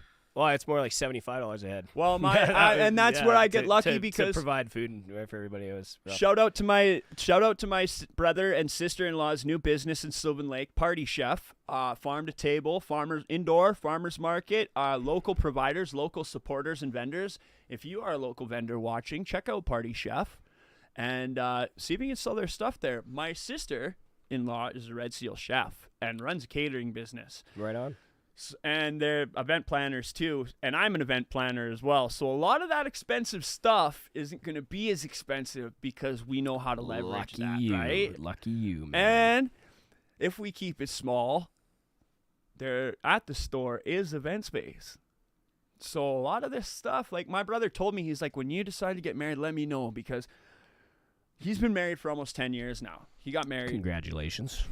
He got married at 24 after he'd already had a kid. My brother's very successful in what he does. He works very, very hard, and that's where I get a lot of my mindset for the work that I do, because and this is where the planning came out.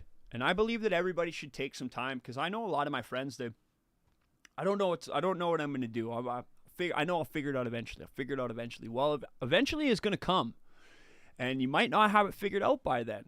So a good thing to do is really sit down with your partner or your loved ones and have a good think. You don't have to talk to them about it, but get yourself in a peaceful place, in a relaxed place, and think about what you love to do and what you want to do with your future.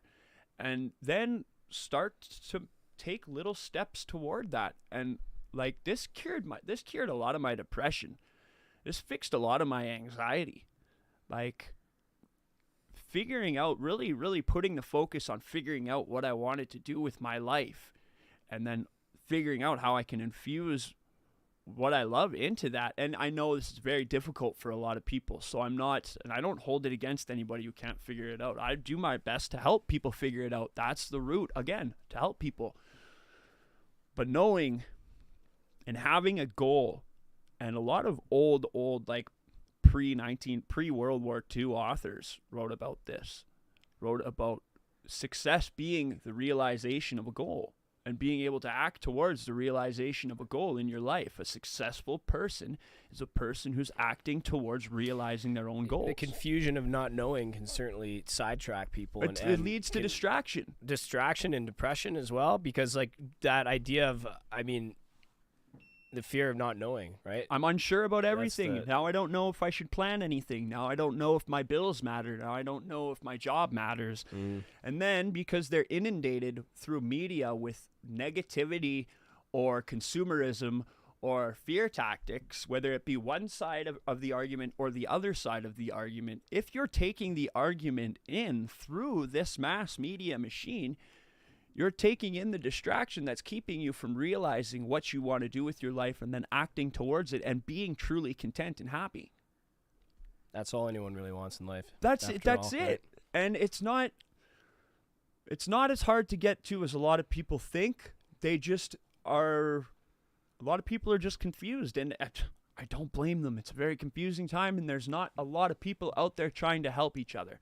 There's not a lot of people out there that really care about caring more than they care about, what they think success might be, or what they think success is. Just being happy, honestly, really. That's all that really matters in the end for most people, because you can see these multi-million-dollar business owners and blah blah blah blah blah, but are they happy, right? If you're not a happy person, regardless of all of these external successes or these net worth and whatever else, it's all about what's on the inside that matters. I get caught up in it too.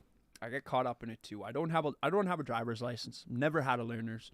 When I was younger, I didn't have the environment that pushed me towards these things. It was go to work with your dad, and if you're not going to work, go to school. And then when I was in the band, it was okay, well, as long as you're paying bills. And I didn't have the very productive and supportive environment towards building success for myself, you know? So I don't have a license. I don't have a learner's. I do have a good job. I am a paid journeyman for what I do, but I'm still just an installer, you know, like I'm not running any, I don't want to get past where I'm at because I make enough money now to work towards my plan for what I want. Yeah, well, exactly. If you have to take on all of this extra responsibility at work, it can certainly get in the way of that. And that was kind of something that I had to face at one point as well, just with my departure from WMD, and I guess the opportunities I had at work, and the opportunities I had relationship-wise and things too. And that was probably the most stressful time of my entire life. That's when I didn't sleep for 3 days straight, figuring out what I was going to do, contemplating whether or not I leave the band. And you had just been through an accident too. Well, yeah, exactly. That's what really kind of put it all right in front of me, I guess, was deciding, like, I guess what's going to really make you happy now that you've almost died. Well, luckily a lot of other material, and I had, with studio capabilities and things, I had always known that I'd continue to perform and record music. Stone Relic Studios. Stone Relic is keep an eye out. Stone Relic is soon to be a band, and whether or not I convert that page, because I don't do much with that page. You don't worry about it. I can get you figured out with all of this. Me and you could sit down and talk, and we can figure out all of this. You've already got a brand. There's no difficulty. I got a logo too. There's no difficulty in converting that, because guess what? Until you hit 10,000, this isn't a negative thing, but a lot of people take it as negative, but it's not a negative thing. Until you hit 10,000, you're invisible. Yeah, no, I feel the same way. So that gives you the time to figure stuff out while you're working towards 10,000, right? It's like when WMD, when we were Shrapnel, we're like, hey, we're gonna do a big whole total brand change and blah blah blah. But I feel the same way. And look at WMD. Look at the big logo on the big banner. Yeah. That logo still stayed relatively the same. Yeah, they just taken some new design. Tricked it out a little bit. Yeah, and that's good branding. Put some curves in there a little bit. They made it look kind of death metal. Yeah, I actually felt the same vibe. It looks good next to Deathress on those posters. It looks pretty good. It does look pretty good. Shout out to those guys too. Yeah, right on, boys. I wish them all the success and none of the negativity or none of the mishaps on that tour. I wish them very many inflated tires and very many well-performing transmissions. As do I. Yeah, I'll be out there in Vancouver watching you, boys. If any of you are watching, I'll be there. Surprise. If they're not watching, nobody's watching. Well, they're not watching, I'll tell you that. We have 2 viewers. We're good. Oh, amen. Well, hey, we've made it this far, haven't we? Perfect. That's my average, too. It's what it is that it's not about getting people, in the beginning, it's not about getting people into the live. It's about getting the content so that when people do come, they have a back catalog to follow. Yeah, exactly. And they can see that your scheduling is constant so that when they get to that last episode after they've gotten sucked into your content, they know that there's another episode coming up, and then they subscribe. Yeah, hell yeah, exactly. But the thing is it starts slow, and it started slow for me too, and it's still pretty slow in some aspects. But I'm not letting that defeat me, because when the people that it does get to, those people are very stoked about it. They really, really like it. They really enjoy it. They become part of the community that's being developed. And it takes time, but that growth becomes exponential. It becomes exponential. One day you might have 5. The next day you might have 10. The next month you might have 20. And then that, as long as you keep releasing content on the same thing that you started up with, that will exponentially keep growing every time. These big YouTubers like Mr. Beast, even Mr. Beast. Yeah, he's fun. Took him 11, 12 years to get where he's at. And that was 12 years of constant, daily working. Yeah, I've watched a lot of his stuff on Up and Coming with that. Yeah, it was I'm brutal, doing the same thing, obviously on a way smaller scale with a lot of different content. But when it comes down to sitting down and studying and working on it, I don't go out and party with the boys. When there's a show that's out that I want to go to, the only way that I usually go to it, I find out if I can work the show or if I can come do some promotion. Because if I can't figure out a way to justify that time being spent in a productive way, then I need to make sure that time is spent in a productive way. So that doesn't mean I get to go out to every single show that I want to. I wanted to go see Origin. I didn't get to go see Origin because I had to put that money towards going and doing our show at the end of May. Right? So there's a lot of sacrifices that people don't see. Like I go to bed at 10. I go to bed at 8 o'clock, and then I read my books, my industry books, until 10. And then I go to sleep and I'm up at 5, and then I'm implementing the stuff I read in those books from 5 until I leave the house at 6:30 or 6 o'clock. You know, I do this every day because I know that that's going to be what it takes to separate me from everybody else who's trying to do it. Is the fact that I'm going to put the work in every chance I get because this is what I love to do, and I'm not giving myself any room to give up. I'm turning it into an unconscious habit, the same as brushing my teeth in the morning or making myself a coffee when I get out of bed, right? Sometimes I wake up, make myself a coffee, sit down with the coffee, and I'm drinking it before I even realize that I've made myself a coffee. I forget the whole process. Yeah. No, you know? Yeah, relatable. But that's because it drives me. I know I've done the partying. The parties don't change. You go there, you get drunk, the bar closes, you go home, you sober up, you're hungover. It doesn't change. For me, the fun stops when the music's over. It's a phase, man. It's a phase, and I'm understanding that more and more as I go. I've definitely tamed things down quite a bit since meeting Carly, for one. Yeah. But yeah, when you become goal oriented, your perspective certainly shifts quite a bit, right? And celebrations. Yeah. I like to get expensive bottles of tequila and celebrate when I've achieved something. But that doesn't mean like when I set up a new deal with a band, or when I got the guys working on a new single, or when we celebration is like when I got opening for Cradle of Filth, man. Like, and honestly, I still haven't given myself time to celebrate for that yet. I haven't. Because you're goal oriented. Because the fact that we were able to do it, I celebrated while I was on stage for that razor sharp, airtight 25-minute set. We were done at 25 minutes, and we were off stage with our gear at 26 minutes. Yeah, right on. We were airtight. Was there any backline? Any backline or no? Nope.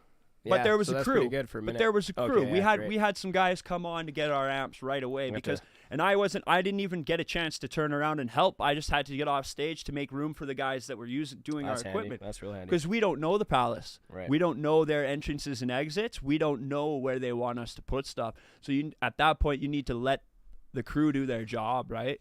And that was a lot of the things doing that big show. Was like, it was busy. It was really busy. We got there at 3 o'clock, and I didn't stop running around until after we finished our sound check at 6:30 or 5:30, and then we played at 7. And it was nuts. It was really nuts. Tight knit, man, and not a whole lot of time. And then I went, and then get this. After our set, or after the show, halfway through Cradle of Filth's set, I threw the merch bags on my shoulder, and me and Alex jumped on a fucking scooter and went home because I had to work the next day. Yeah.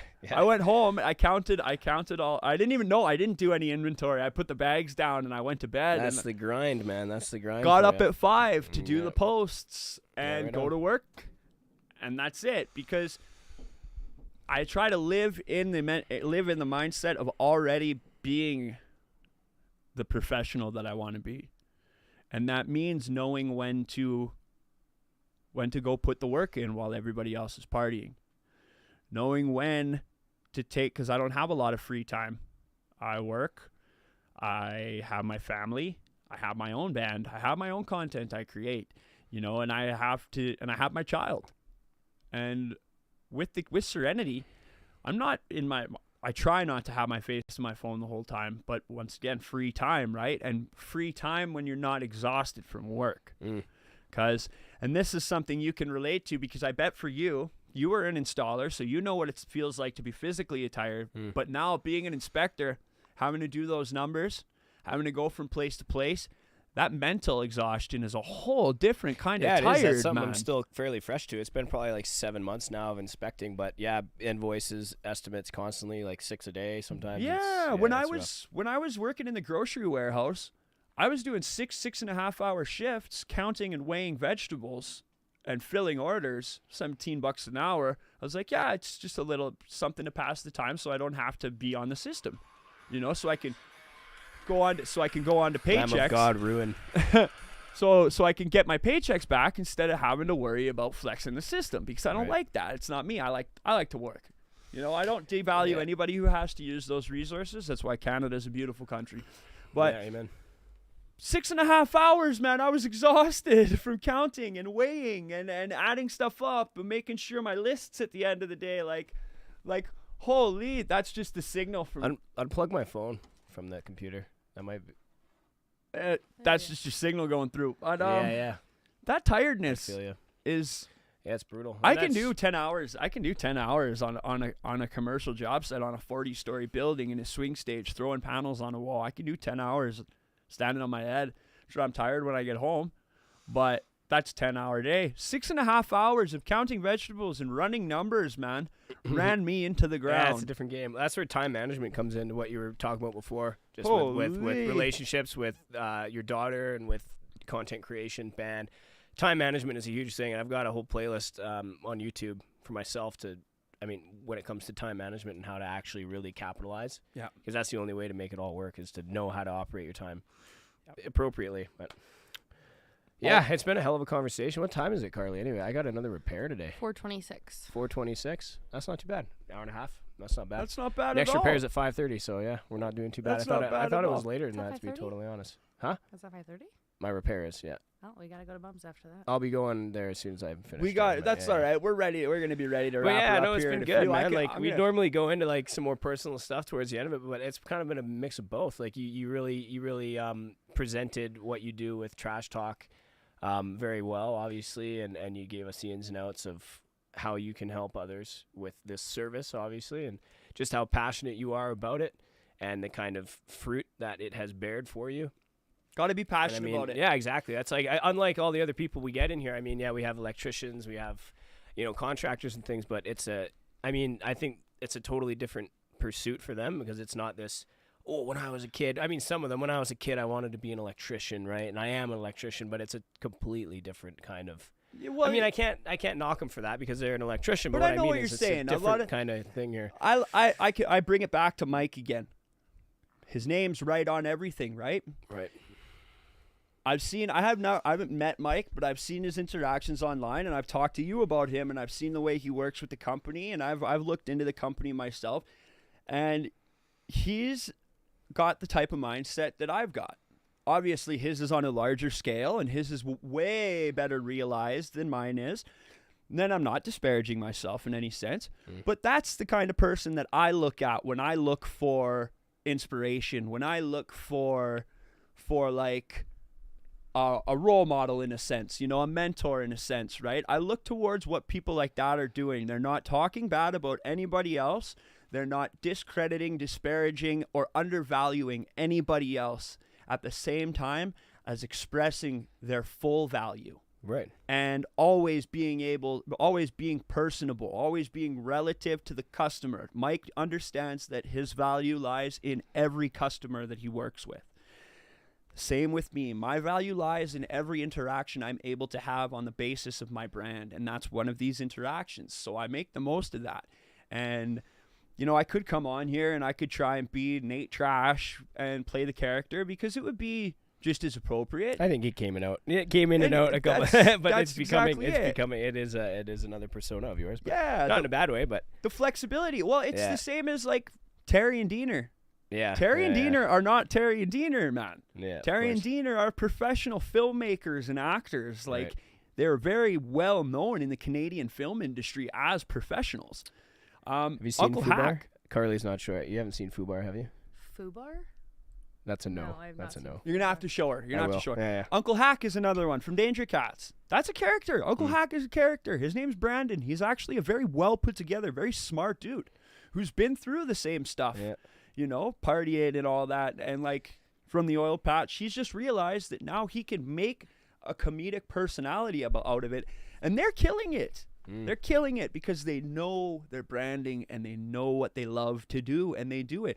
Now, success in my mind is a byproduct of doing what you love as much as possible. Hollywood's changed.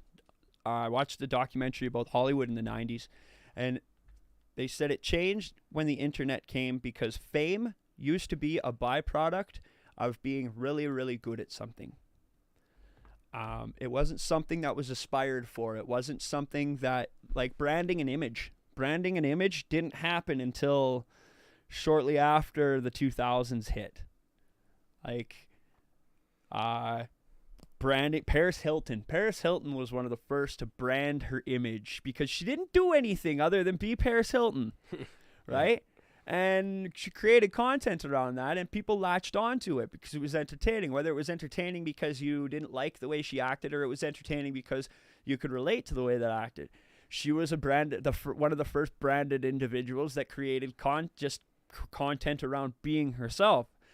And then that's when it became people want to become famous so that they can be respected, or they can be loved, or people can to be liked. People want to be liked in the end. And that's why I bring that to the table right away. If I'm working with you, I already like you. You don't got to try and prove yourself to me. We're already friends. I already respect you. You already got that from me. And that's added to the experience of working with the stuff that I do. Right. Well, you certainly have gained yourself a customer. I can tell you right now, I don't see why I wouldn't, I guess, I mean, I don't want to say exploit you for your services. It is. No. You can say that. You can say that because that's what I want. Bad. That's just for some reason the word that came to mind. That's what I want you to do, a though. service that I would need. And I want you to exploit my services. Hey, I want you to. I guess you can never. Depends on how you use the word. I guess. I'm already exploiting myself by the Nate Trash character. It's the connotation that you put towards the word. It's the way you use exactly. The context in which you use the word is what denotes its negative or positive view, right? And I want people to exploit my services. That's why I'm creating and optimizing and always refining my services so that they can be exploited by more and more people, so that they can be accessed by people on every level. But at the same time, I'm learning. And this is where it goes back to I never learned something and then wanted to instantly start charging people money for it. Because I'm still learning how to do it. Like I don't call myself a professional by any means. I'm still learning, and this is one of the things I tell people when they say they want to work with me. I let them know, like, I'm not promising you anything. I'm promising you that I will 100% take care of your product to the best of my abilities, and you can use all of my stuff for a reference. If it doesn't work at any time, you can let me know, and we can terminate the deal at any time. If you feel I'm not giving you the value that you wanted, then we can terminate the deal at any time. Well, transparency is important as well, right? And I guess that's what you're doing. Because they come to me and ask me how much I charge. That's well, yeah, I guess that's only that's when I actually started thinking about the value of my services. Right. I only started thinking about how much I'm going to charge after people started asking me what I charge, because I know that I can't, like, I can only keep doing things for free for so long, right? Because then the time that comes with learning, along with the time that comes with setting things up, right? So I need to make sure my time is used properly. If I'm not able to make some sort of productivity off of something, I need to make sure that I can change that time around to get some sort of productivity out of it. Right. Optimizing all the ways I use my time all the time, right? So, but that doesn't mean I'm going to stop doing what I'm doing because there isn't a monetary value there. I know that what I'm doing, I still have to do it because I still need to get the experience and let people know I'm doing it. So when people, but I work around budgets. Because the core value is always to help people. I'm not going to refuse to help people because they can't afford it. That just means they need help getting to that point where they can afford it. No problem. No problem at all. But I need to know that right up front. You can't tell me that I'm the service that you don't want to pay for if you're paying for other services.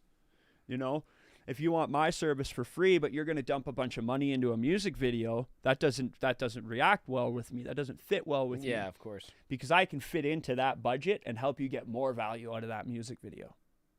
And I know that. Well, that's where those upfront conversations come in real handy, and you can express those desires, I guess, monetarily with these individuals, but in hopes also to inspire them to I guess, be more budget oriented, rather than just looking for a flat rate upfront costs, rather than what can you expense, or to which amount can you actually contribute to what you're hoping to get out of this interaction. And rather than dropping $2,000 on a music video and looking for free services elsewhere. So and that's just it. You spend all your money in one place and then you try and score deals in another place, then what's gonna happen is nobody's gonna trust you. Nobody's gonna trust you, and then you're gonna lose in all those areas. If you spend $2,000 on a music video that nobody fucking sees, sorry, swearing again. We're about at like 6 or 7 now, I think. If you see that if you spend that much on a music video that nobody's gonna see, then what is the value in that music video? Yeah, exactly. What is the value in that visually based media if you don't have a certain audience coming to that visually based media? Well, that's where Nate Trash comes in to play, right? Yeah. No teeth and a face tattoo always gets people wanting to watch. You're an interesting guest, man. It gave people something to watch throughout today's episode, no doubt about it. Yeah. Well, shit, man. You've been a radical guest. I love you, buddy. I always do. Provided some real insight for myself as well as our viewers, and I mean, I can't say confidently that a lot of our viewers are as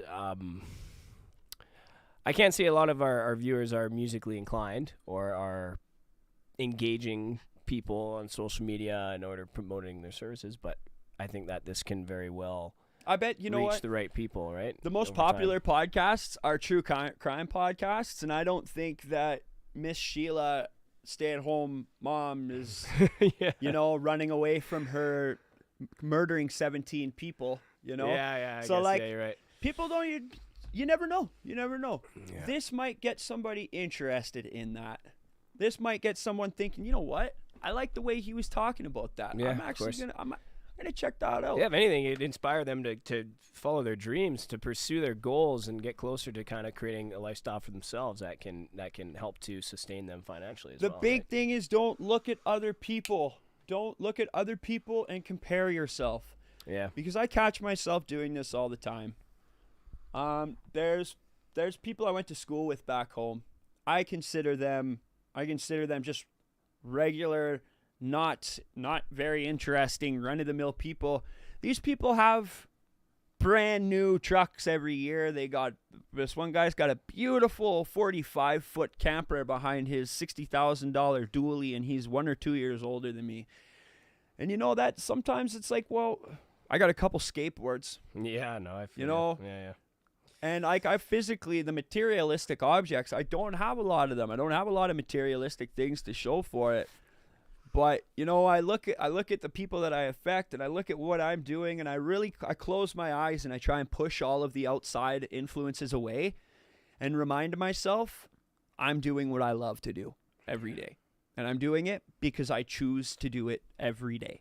And if I didn't want to do this, I would be doing what it takes. If I really, really, truly wanted those things, I would be doing what it takes to get them. But I'm not. I'm doing what it takes to get to. I still don't know where I'm going, but the picture gets a little bit clearer every day. New things pop into my head every day that I never would have expected to be there.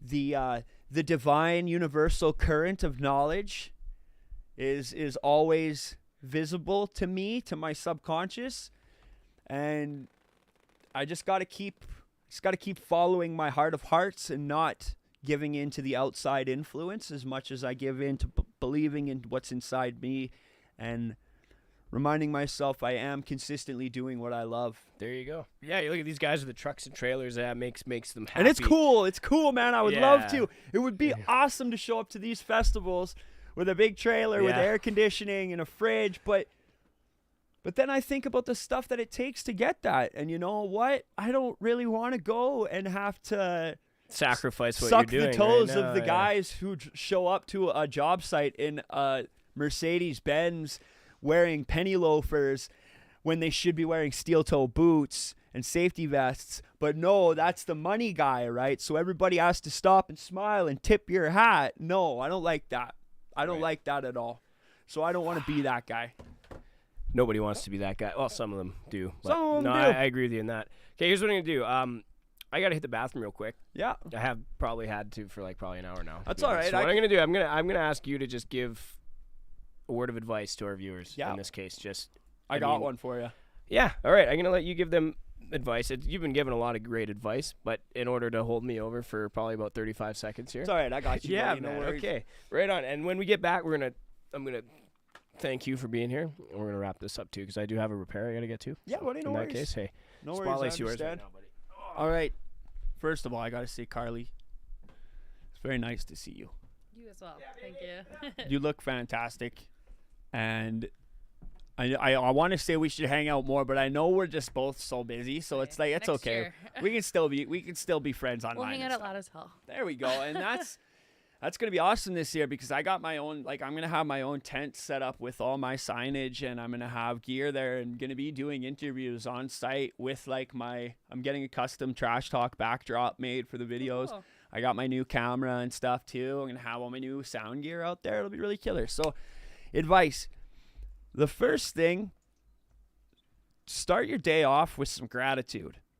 I know it's hard. It's a hard habit to get into. But if you can wake up every morning instead of waking up and jumping into your phone, and I have a bad habit of this too, but I've started to realize if I can get up and have a half hour without my phone in my face, just thinking about what I'm grateful for, the things that make me happy, the reason why I'm going to work, being grateful that I have a job to go to, that my house, that I can wake up and turn lights on in my house. I have coffee that I can drink before work. I have stuff I can throw into my bag for a lunch. I've been to work hungry lots of times before. I've had to choose between bus fare today or a meal tomorrow, and I've had to skip days of work because of that. So if there's a piece of advice I can give, it's always take some time to find some gratitude. Take some time to be grateful about something. Take your mind off of all the negative stuff outside of the world and focus on some positive stuff inside your own world. And everything else will just start to get easier. It takes some time, but it does. I'm proof of it. I've got missing teeth and a face tattoo, and I have not had any difficulties since I've started to find gratitude and change my mindset. Jobs are easy to get. People are easy to hang out with. I always get the face tattoo. That makes you unhireable. No. What makes you unhireable is your attitude. Nobody cares about your face tattoos, especially the millionaire who's got face tattoos, because they're out there. Once you get to a certain point of honesty with yourself and what you want to do with your life, all of those things don't matter. That's why Mark Zuckerberg wears the same thing every day. Bill Gates, the same thing every day. That's why their physical appearance doesn't matter. I use my physical appearance as a tool for my mental health.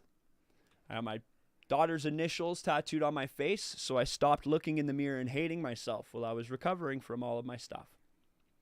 So if that's what you need to do, do it. Do what you need to do to be grateful and to care about yourself, and everything else will work out around you. Amen. Well said, man. Well said. I think everyone needed to hear that, even myself, Carly as well. I think a lot of people can really take what you said and apply that in a way that would only be beneficial in the long run. So Trust the process. Trust that you doing what you want to do towards what you love to do will be successful, and you are already a success.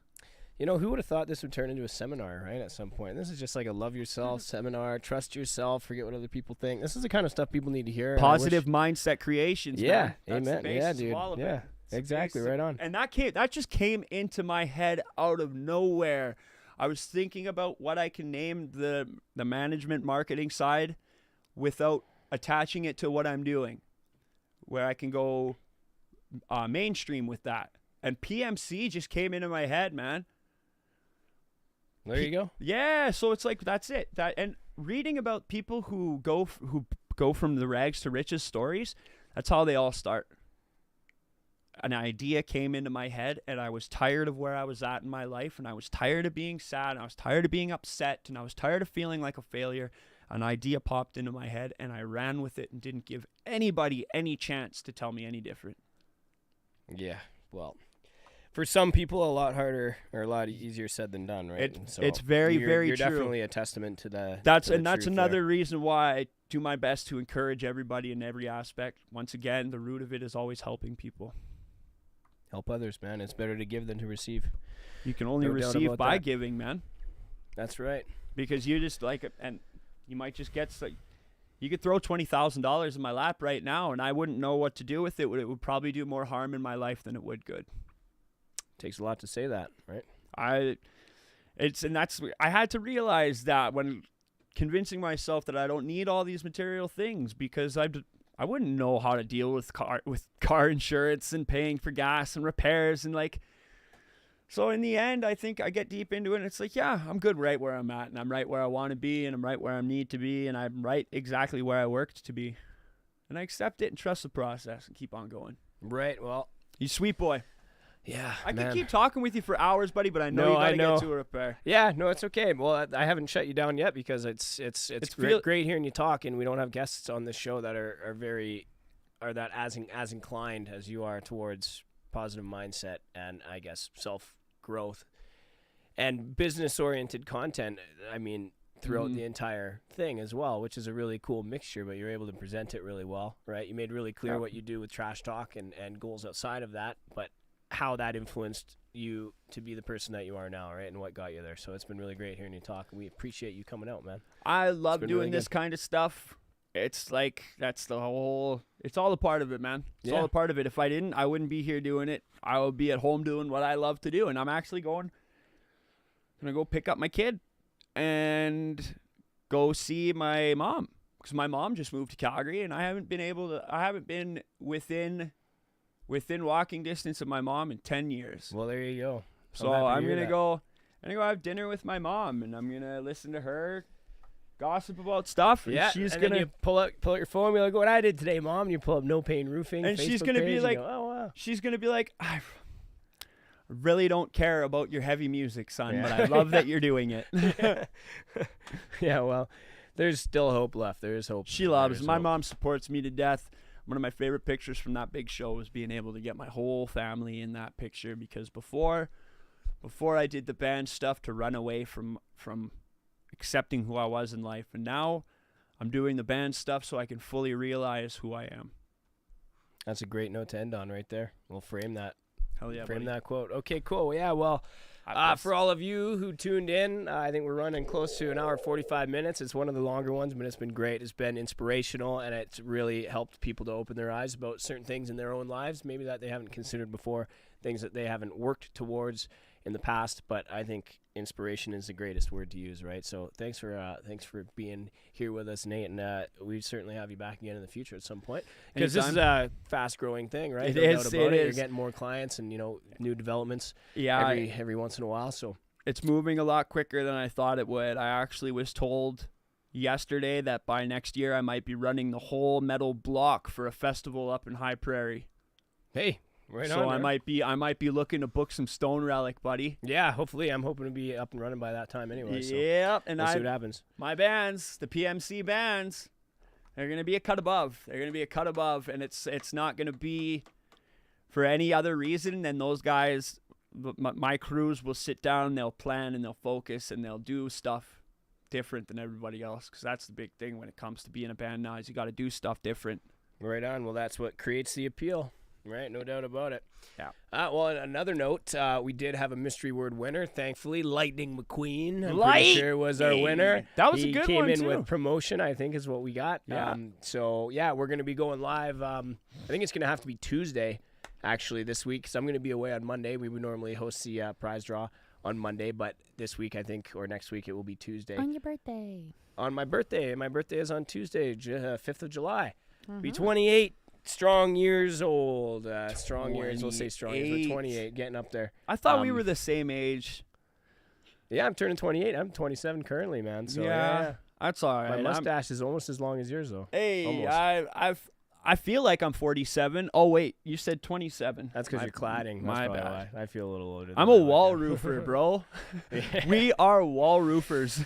So yeah, McQueen, you'll have a chance at winning that $500 cash that $500. nobody has yet to claim. But Just for watching a if you don't win- podcast. just for guessing the right word. Yeah, that's right. And if you don't win the $500, we got a bunch of other cool stuff. I'll go over all that with you when we're live this coming Tuesday. It'll likely be 3 p.m. that day as well. So thanks for playing, McQueen. Thanks for being here, Nate. And thanks for tuning in, everybody else. We do go live for the next episode. I believe it would be number 38 next Thursday at 3 p.m. And I'm fairly certain it is Lumberjack Plumbing that we'll have on with us.